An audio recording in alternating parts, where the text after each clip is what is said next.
3 days ago, my son pushed my wife and me off a 90-foot cliff to steal our inheritance. They thought we were dead.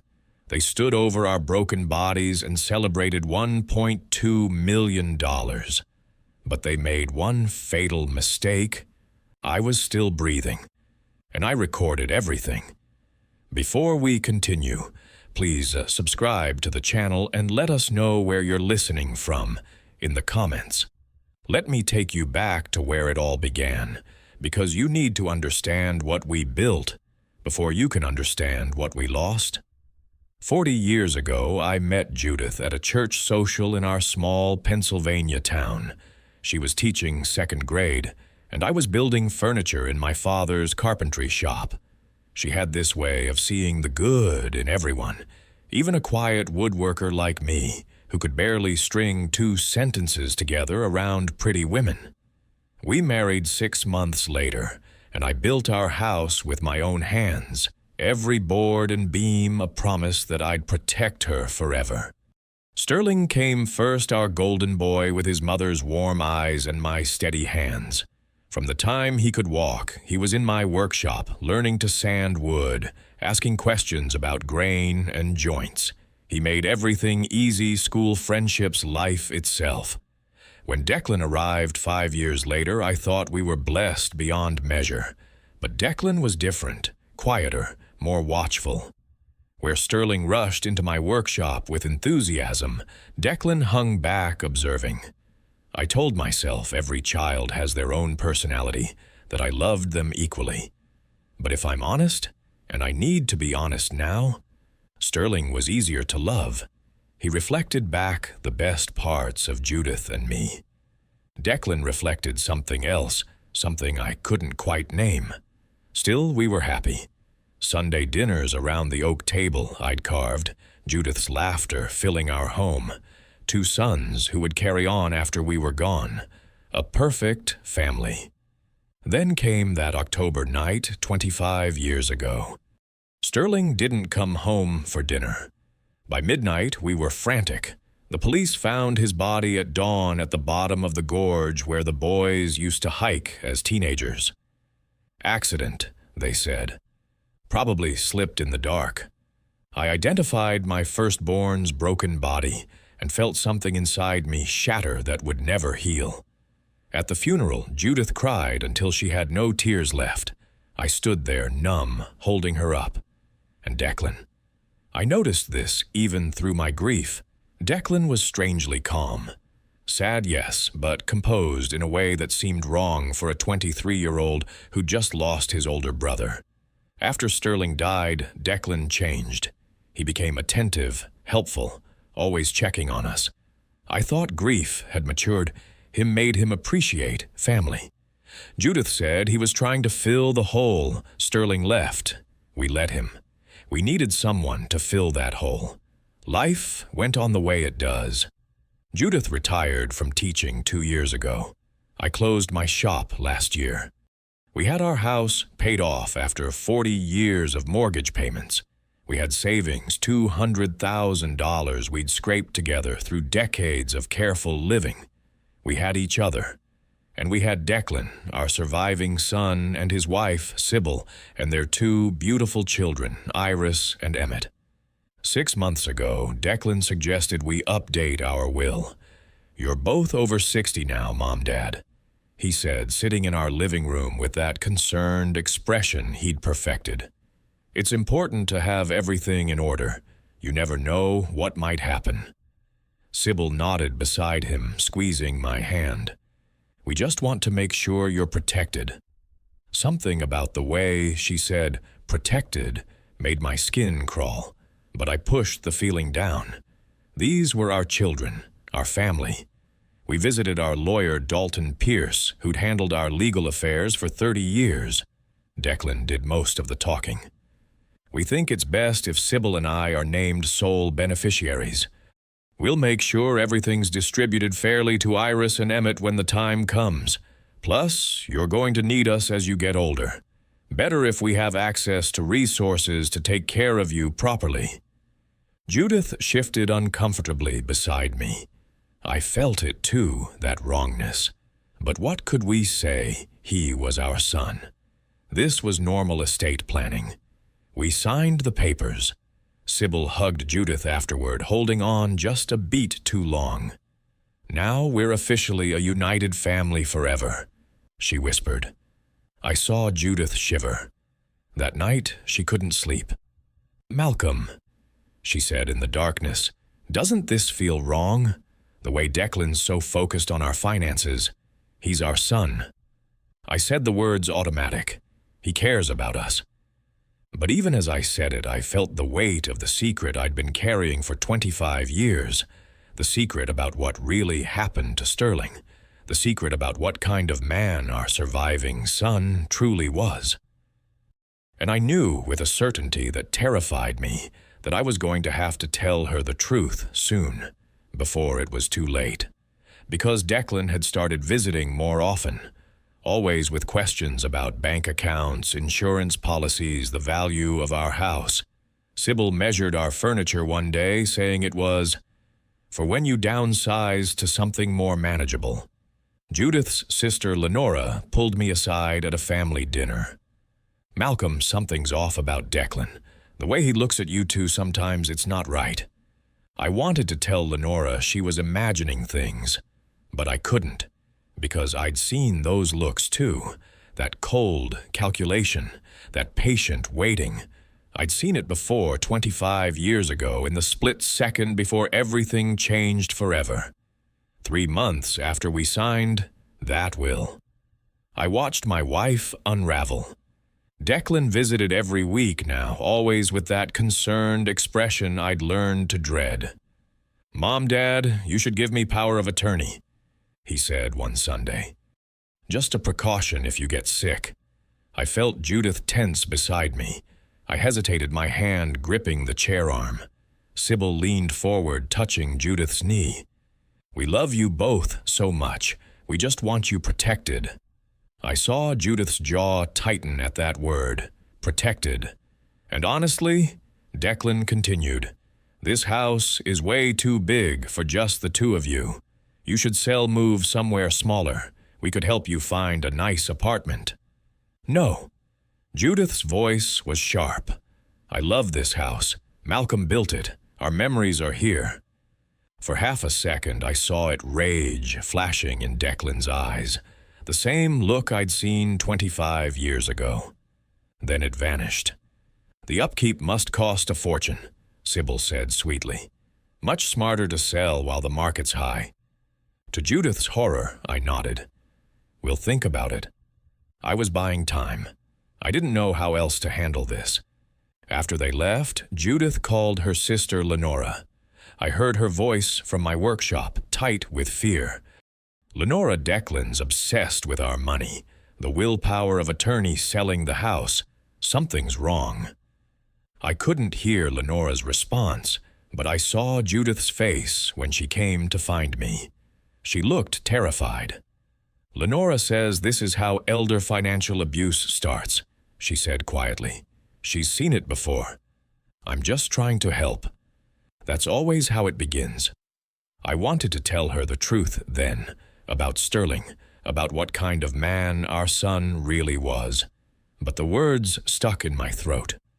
25 years of silence is a hard habit to break. 2 weeks later, everything changed. Declan brought Iris and Emmett over on a Saturday. I was in the yard with the grandchildren when I heard Judith's sharp intake of breath from the kitchen. I looked through the window. She was standing at the table, staring at Declan's laptop, her face white as paper. She closed it quickly, just as Declan came back from the bathroom. "You okay, Mom?" His eyes were sharp, suspicious. "Just tired," she managed. The moment they left, she grabbed my arm hard enough to bruise. I saw his laptop, his browser history. Her voice shook. "Malcolm, he's researching how to make death look accidental. Elderly falling accidents, inheritance laws, life insurance payouts, hiking trails with steep cliffs." The room spun. I'd known Declan was dangerous. I'd known since that night 25 years ago, but this planning to kill us both, There must be some explanation, I said, but the lie tasted bitter. Stop. Judith's eyes blazed. You know something about Declan, about Sterling's death. I can see it in your face. You've been carrying this for years. I couldn't meet her eyes. Tell me the truth, she demanded. Now. Not here, I whispered, glancing around. But Judith, we're in real danger. That night, I couldn't sleep. At 2 a.m., I went to my study and did what I should have done years ago. Public records, bankruptcy filings for Declan's carpentry business. Court documents showing he owed over $100,000 to creditors. The business had been failing for 2 years. All his talk of success, all lies. I pulled up the bank statements for that joint account we'd opened with him years ago, the one for family emergencies. I still had access, small withdrawals, 500 here, 1,000 there. Never enough to trigger immediate alarm. Over 25 years, he'd stolen $50,000 from us. My hands shook as I stared at the numbers. My son, the boy I'd protected, the killer I'd covered for. He'd been robbing us blind while I stayed silent about his crimes. Judith appeared in the doorway. What did you find? I showed her, watched her face crumble as she understood. He's bankrupt, I said. He's been stealing from us for years, and based on that browser history, he's planning to kill us for the inheritance and life insurance. She sat down heavily. Malcolm, what really happened to Sterling? I closed my eyes. 25 years of guilt crashed over me. I'll tell you everything, I said. Tomorrow, because you're right, we're in terrible danger, and you need to know what kind of man our son really is, what he's capable of, what I've known all along. The next evening, I asked Judith to sit at our kitchen table, the same oak table I'd carved 40 years ago, where we'd shared thousands of meals, where our boys had done their homework, where we'd celebrated birthdays and holidays, and all the small moments that make a life. My hands shook as I gripped the edge. Judith, there's something I should have told you 25 years ago, something that's destroyed me every day since. Her face was pale. She knew this was bad. Sterling's death wasn't an accident. The silence that followed felt like drowning. What? Her voice was barely a whisper. Declan killed him. The words burned coming out. I witnessed it, and I covered it up. I had to tell her everything, every terrible detail. 3 days before Sterling died, he came to my workshop. He had bank statements in his hands, his face furious. Dad, Declan's stealing from you and Mom. I have proof. He showed me the evidence, $15,000 gone over 6 months, small withdrawals, carefully timed. I told him to wait, let me handle it. But Sterling was principled. He couldn't sleep knowing his brother was robbing us.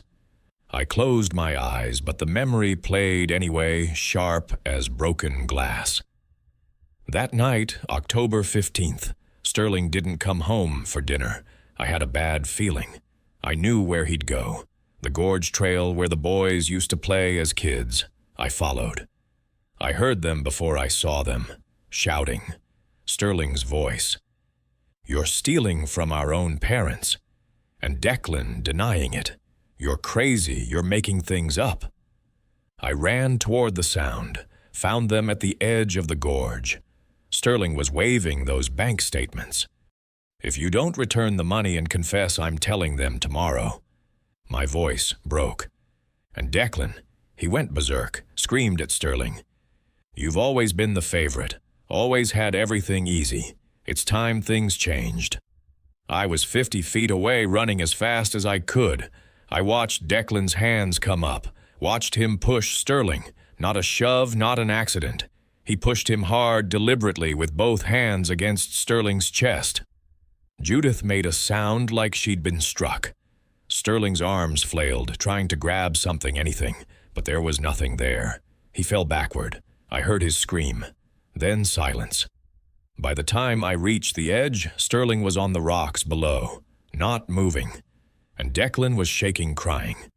"Dad, it was an accident. I didn't mean to. He was going to hit me. I just defended myself. He lost his balance." He looked at me with those desperate eyes. "Please, Dad, I can't lose you too. Please don't tell anyone." I forced myself to look at Judith, to see the horror and betrayal in her face. I looked down at Sterling's body, my firstborn, dead. Then at Declan, my youngest, begging. And I made the worst decision of my life. I told him we'd say Sterling slipped in the dark, that Declan was never there, that he was home studying. I made him promise to pay the money back, to never do anything like this again. And he promised. He swore. And I believed him because I needed to believe him. Judith stared at me like I was a stranger. "You've known for 25 years that our son murdered his brother, and you said nothing." Her voice rose. "You let me grieve, thinking it was an accident. You let me comfort Declan at the funeral. You let that monster live in our house. I thought I was protecting our family. You were protecting a murderer." She stood trembling with rage. "Did he ever pay the money back?" I shook my head. "Never.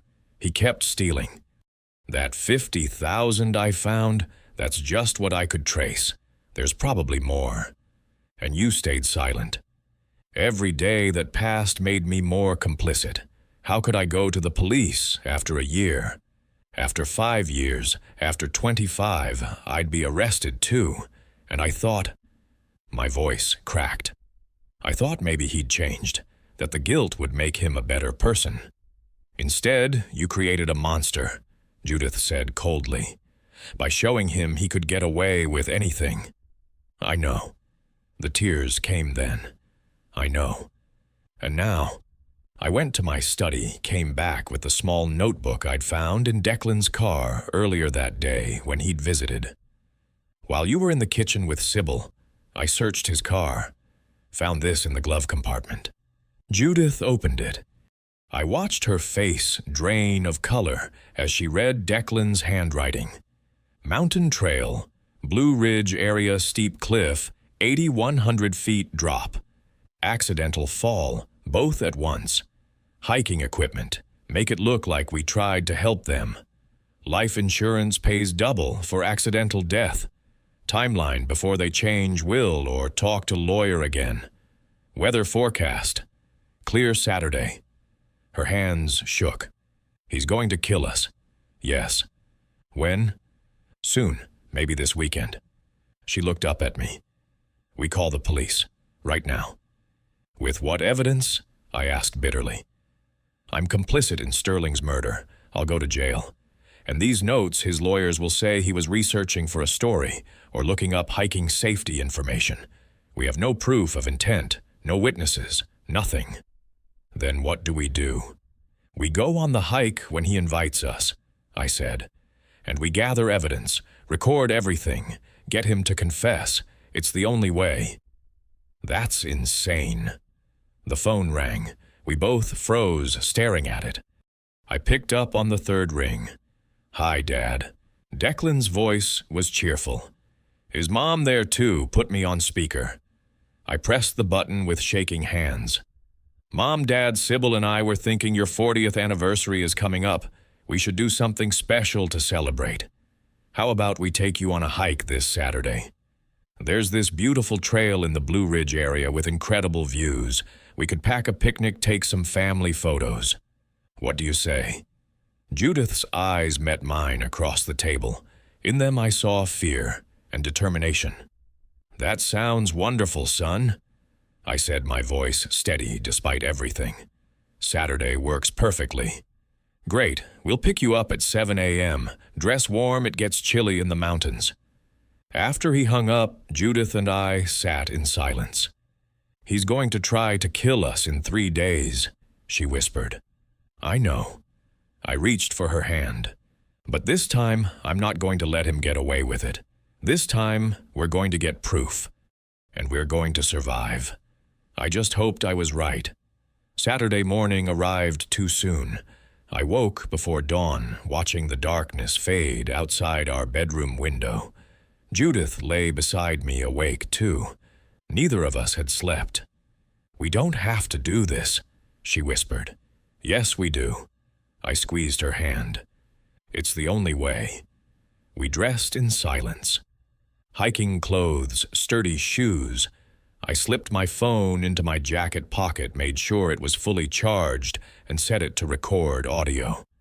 The red light blinked once, then disappeared. Recording. At my desk, I wrote quickly, "Lenora, if we don't return from this hike, read this. Declan killed Sterling 25 years ago. I witnessed it and covered it up. Now he's planning to kill Judith and me for the inheritance. We're going to gather evidence. If you're reading this, we failed. The truth is on my phone. Malcolm." I hid the letter in the drawer where we kept important documents.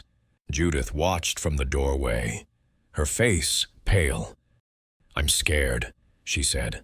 "Me too." I pulled her close. "But we're going to survive this. We have to." At exactly 7 a.m., Declan's car pulled into our driveway. I heard him whistling as he walked to the door. Whistling, like he was picking us up for a pleasant family outing, not our execution. "Morning, Mom and Dad." He was all smiles. "Ready for your big anniversary adventure?" Sybil appeared behind him with a picnic basket. "I packed all your favorites. It's going to be such a beautiful day." The performance was flawless. In the car, Declan drove carefully, too carefully. He couldn't risk an accident before the planned one. Sybil chattered from the passenger seat about the weather, the scenery, memories of family gatherings. "Remember when we first met, Judith? You were so welcoming to me, made me feel like family right away." The fake sweetness in her voice made my skin crawl. In the back seat, Judith's hand found mine gripping tight. The phone in my pocket recorded everything. Declan's eyes found mine in the rearview mirror. "You're both quiet today. Everything okay?" "Just tired," Judith said, forcing a smile. "Didn't sleep well." "Well, the fresh mountain air will do you good," Sybil chirped. 2 hours later, we reached the trailhead. The parking lot was empty. Saturday morning, but this trail wasn't popular. Remote, isolated, perfect for murder. No witnesses. The hike started easy enough. Sybil led the way, her camera clicking constantly. "Smile, everyone. These will be such wonderful memories. Creating an alibi. Evidence of a happy family outing before the tragic accident." Malcolm and Judith walked slowly. We were 62, and 60 not used to this kind of exertion. Behind us, Declan herded us forward like sheep to slaughter. "Come on, Mom, Dad, just a little further. The view is worth it." After an hour, the trail grew steeper. Rocks loose underfoot. Judith stumbled, and I caught her. "Maybe we should turn back," she said loud enough for them to hear. Declan's voice hardened. "We're almost there. Don't quit now." Not a suggestion, a command. 30 minutes later, Sybil stopped and pointed. "Look, that cliff has an incredible view. Let's climb up there for some special photos." The rocky outcrop jutted 90 feet above the gorge. No safety rail. Loose rocks. I could see the drop beyond the jagged stones below. The execution site. We climbed. Judith's legs shook fear and exertion both. At the top, the view was spectacular. Valley spread below mountains beyond. Under any other circumstances, it would have been beautiful. Today, it was where we were supposed to die.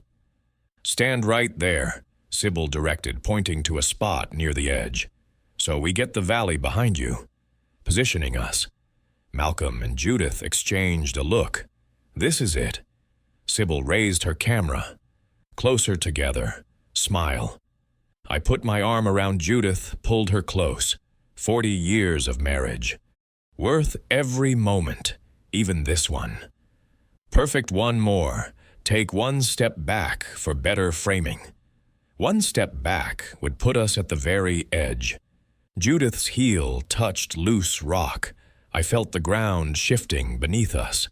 Declan moved closer, supposedly to get in the photo, but his eyes were cold, calculating. The mask had dropped. Sybil lowered the camera, looked at Declan, nodded. The signal. It happened fast. Declan lunged, hands outstretched, aimed at my chest, but I'd been waiting for this moment. I grabbed his wrist and pulled hard. "If we're going to die, you're coming with us." Sybil screamed, lunged to help Declan. The weight of all four of us was too much for the unstable ground. The cliff edge gave way. We tumbled together into empty air. Time stretched. The wind whistled past. I saw fragments blue sky, spinning gray rocks rushing up Judith's face, frozen in terror. Declan's expression of complete shock. He hadn't planned to fall, too. Thoughts flashed through my mind like lightning. Sterling felt this 25 years ago. "Judith, I love you." The phone is still recording. This is how it ends. Then, impact. The sound of my ribs cracking was distinct, separate from the general explosion of pain. Judith's scream cut off abruptly. My head struck rock, and white light burst behind my eyes, blood in my mouth, metallic taste, darkness reaching for me. No. Stay conscious. Must stay conscious. I forced my eyes open, fought the blackness. Every breath was agony, definitely broken ribs. My left leg was wrong, bent at an angle that made my stomach turn. But I was alive. Nearby, I heard Judith moan. A small sound, but it was the most beautiful thing I'd ever heard. She was alive. 10 feet away, Declan groaned. "Melissa, you okay?" Sybil's voice, tight with pain. My leg. "I think it's broken." They were alive, too. All four of us had survived the fall. The real test was about to begin. Pain. That was my entire world. Every breath felt like knives in my chest, broken ribs, definitely. My left leg was bent at an impossible angle, blood in my mouth. My head throbbed where it had struck rock, but I was alive. 10 feet away, Judith lay motionless. Panic seized me. Then I saw it, her finger twitched. Once, twice. She was alive. I forced the words out, barely a whisper. "Judith, don't move. Play dead." Her finger moved twice more. She understood. The pain was unbearable. Every instinct screamed to cry out, to move, to get help. But I stayed, frozen eyes half closed, breathing so shallow it was nearly invisible. I heard Declan groaning, the sound of him crawling across rocks. "Melissa, you okay?" "My leg." Sybil gasped. "I think it's broken. Damn it." "What about the old people?" "Not Mom and Dad. The old people. Like we were strangers. Objects." Declan crawled closer. I kept my eyes glazed, staring at nothing. I stopped all visible breathing. Years ago, Judith had dragged me to a stress management class where they'd taught meditation techniques. Slowing your heartbeat. I used everything I remembered now. Declan's face appeared above mine. His fingers pressed against my neck, checking for a pulse. I kept it slow, faint. He moved to Judith, did the same. "They're dead," he announced. "Both of them." He crawled back to Sybil, and then they talked. Actually, talked, because they thought we couldn't hear them. The phone in my jacket pocket was still recording everything. "Perfect," Sybil said. "It worked just like we planned. Well, except for us falling too. At least we won't have to pretend to love them anymore." Declan's voice was cold. God, that was exhausting. "How much do you think we'll get? The 200,000 plus life insurance?" "Life insurance is 300,000 each. Double indemnity for accidental death. That's 1.2 million total." My son. Discussing our deaths like a business transaction. "Enough to pay off your debts and start over," Sybil said. "No more hiding from creditors." "Remember the story when rescue comes," Declan said. "We were taking pictures. Rock came loose under Dad's feet. He slipped. Mom tried to grab him. They both fell. We tried to help, but fell too, trying to save them." Traumatized survivors. Sybil laughed bitterly. "We'll need therapy for years. At least we can afford it now." "I should feel bad," Declan said. "But I don't. They were going to find out eventually. Dad was getting suspicious. This was necessary." "What about Sterling?" Sybil asked. "Think anyone will connect it?" "That was 25 years ago. Ruled an accident. No one's reopening that. Dad made sure of it when he covered for me." Every word burned into my memory. Every word recorded on my phone. Evidence. An hour later, helicopter sounds echoed through the gorge. Declan had managed to crawl to an area with cell signal. Now I heard his voice completely transformed. "My parents. Please hurry, they fell." The performance was Oscar-worthy, voice-breaking, sobbing. The rescue team rappelled down. A paramedic checked my pulse. "This one's alive barely. Critical condition. We need immediate transport." He moved to Judith. "This one, too. Faint pulse. Get the stretchers." They strapped us down. I maintained the death-like state even as they jostled my broken leg. The pain nearly made me scream, but I bit down, stayed frozen. In the helicopter, Declan held my hand, sobbing. "Dad, please don't leave me. Please." If I could have moved, I would have pulled away from his touch. The hospital was chaos. Emergency room doctors shouting orders, the sharp smell of antiseptic. They put Judith and me in separate bays with curtains between us. "Multiple fractures," a doctor said. "Possible internal bleeding, head trauma. It's amazing they're alive at all." We kept playing unconscious through it all. Hours passed. I heard Declan and Sybil in the waiting room telling their story to police, the grief-stricken children who'd tried to save their parents.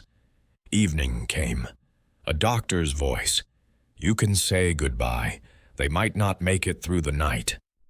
Footsteps approached my bay. Declan. He leaned close to my ear. His voice a whisper.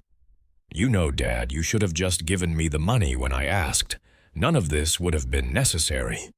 You and Mom, always so stubborn about earning your own way, about honest living. Look where it got you." Then he moved to Judith's bay. I heard his voice muffled by the curtain. "Mom, you should never have asked so many questions about our finances. Some truths are better left buried, like Sterling." Behind the curtain, I heard a sharp intake of breath. Not Judith's, someone else. A young woman's voice, barely audible. "I need to check your IV, Mrs. Harlan." Footsteps. Declan leaving. Then the woman's voice again, closer to Judith. "Ma'am, I know you can hear me. I'm Nurse Greer Ashford. I heard what he just said. If you're in danger from those people, move your finger 3 times. Silence. Then I heard it, the slight rustle of movement. "Oh my God," the nurse whispered. Okay. I'm going to get the doctor and call security. Don't move. You're safe now." Her footsteps hurried away. In my bay, I felt tears slide down my face. We'd done it. We'd survived. We'd gathered the evidence. And someone had finally heard the truth. Greer returned with Dr. Morrison and a man in a dark suit who introduced himself as Detective Royce Brennan. "Mrs. Harlan." The detective said gently, "You're safe now. Can you open your eyes?" I watched from my bay as Judith slowly opened her eyes. The relief on her face made my own tears flow. "My son pushed us," she said, her voice hoarse. "He killed his brother 25 years ago. Malcolm witnessed it. We have proof." What proof?" Brennan asked. "Malcolm's phone. In his jacket pocket. It recorded everything. The fall. Their confession afterward. Everything." Brennan retrieved my phone from the bag of my belongings. I opened my eyes, then let them know I was conscious too. The detective played the recording. My son's voice filled the room crystal clear. At least we won't have to pretend to love them anymore. 1.2 million total. Sterling was 25 years ago, ruled an accident. No one's reopening that.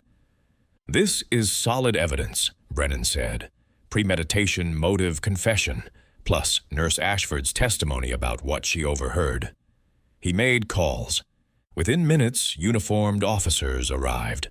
While they prepared arrest warrants, Declan and Sybil sat in the waiting room, accepting condolences from other families playing their roles as grieving children. "You're under police protection now," Brennan told us. "They won't get near you again." There's more. I managed my voice, weak. Financial records at my home, 25 years of theft, and I'll testify about Sterling's murder. I'll accept whatever consequences come. At 8 p.m., police entered the waiting room. I couldn't see it, but I heard everything through the hospital corridors. "Declan Harlan and Sybil Harlan, you're under arrest for the murder of Sterling Harlan and the attempted murder of Malcolm and Judith Harlan." Declan's voice shocked. "What? We're the victims here. Our parents died in an accident." "Your parents are alive," Brennan said calmly. "They've provided full evidence of your crimes, including recorded confessions." Sybil's scream echoed through the halls. "That's impossible. We saw them die." "You saw them play dead. Smart strategy." Then came the sound I'd been waiting 25 years to hear: my son's world collapsing. "This is insane. We were trying to save them." His own words condemned him. Not, "They fell." Not, "It was an accident." But, "We were trying to save them," implying they'd caused the fall. "This was all your idea," Sybil shrieked. "You forced me. You suggested the cliff, you planned everything." Their alliance shattered in seconds, each scrambling to save themselves. The investigation that followed was thorough. Detectives found Declan's planning notebook in his home office, found the recorder he'd been using to spy on our conversations. Financial forensics confirmed everything: 100,000 in debt, 50,000 stolen from us, forged signatures on bank documents. The hardest part was Iris and Emmett. Social services took them into temporary custody. Judith cried when Lenora told us they kept asking why they couldn't see Mommy and Daddy. "We'll get them back," I promised her. "We'll raise them right this time." Our recovery was slow. My leg in a cast for months, Judith's arm in a sling, physical therapy, counseling for the trauma. But we had each other, and we had the truth. 6 months later, we sat in a packed courtroom. When they called me to testify, I walked to the stand. With my cane, looked at the jury and told them everything. 25 years ago, I witnessed my son Declan push his brother Sterling off a cliff. Sterling had discovered Declan was stealing from our family. I covered it up because I couldn't bear to lose both sons. My voice broke. I was wrong. I enabled a monster. I accept full responsibility for my complicity. Judith testified next, stronger than I'd ever seen her. My son and daughter-in-law planned to murder us for $1.2 million. They pushed us off a 90-foot cliff. We survived by playing dead and recorded their confession. I heard my son say he felt no remorse. Then they played the recording. Every word, every cold calculation, every moment of their cruelty captured forever. Greer testified about the bedside whisper. Brennan presented mountains of evidence. Our attorney, Dalton Pierce, argued for maximum sentencing. Declan's lawyer tried to claim financial desperation, but the evidence was overwhelming. The jury deliberated for 3 days. Guilty on all counts. The judge's voice was stern.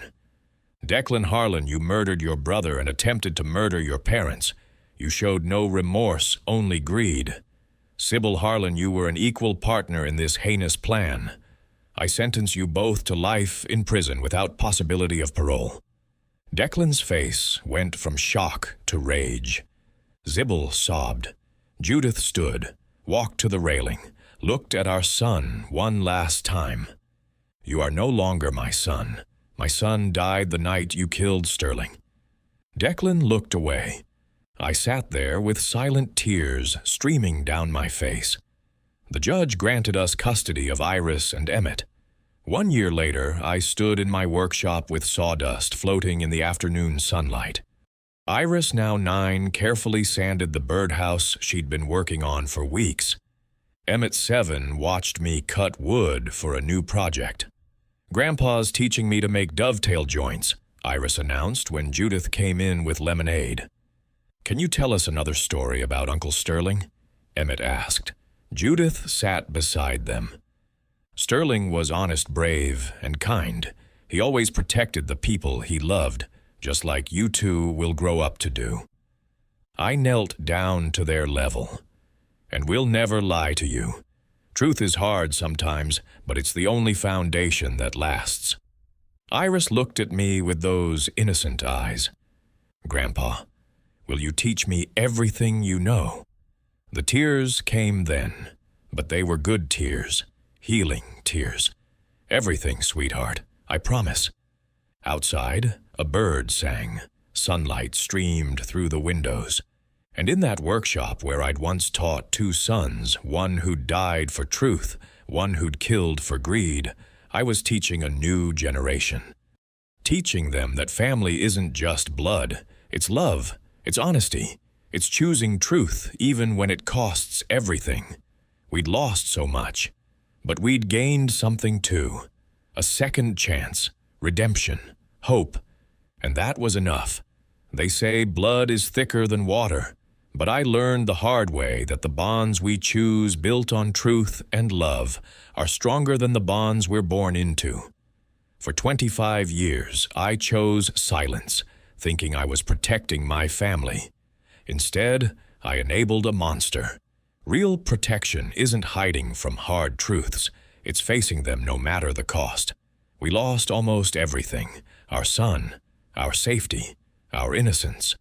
But we gained something more valuable, the knowledge that we could survive the worst betrayal and still choose hope. Now teaching my grandchildren. I understand integrity means doing the right thing even when it costs you everything. If you've ever been betrayed by someone you loved, you're not alone.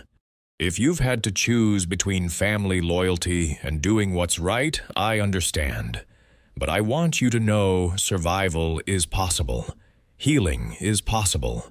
Sometimes the family you build after betrayal is stronger than the one you lost. You deserve truth without conditions. Thank you for listening to our story. If it touched you, please subscribe to this channel and hit the notification bell so you never miss another story. Share this with someone who needs to hear it. And if you're facing financial pressure from family, trust your instincts. Document everything. Find someone who believes you. We survived because we gathered evidence and found one brave person. You can too.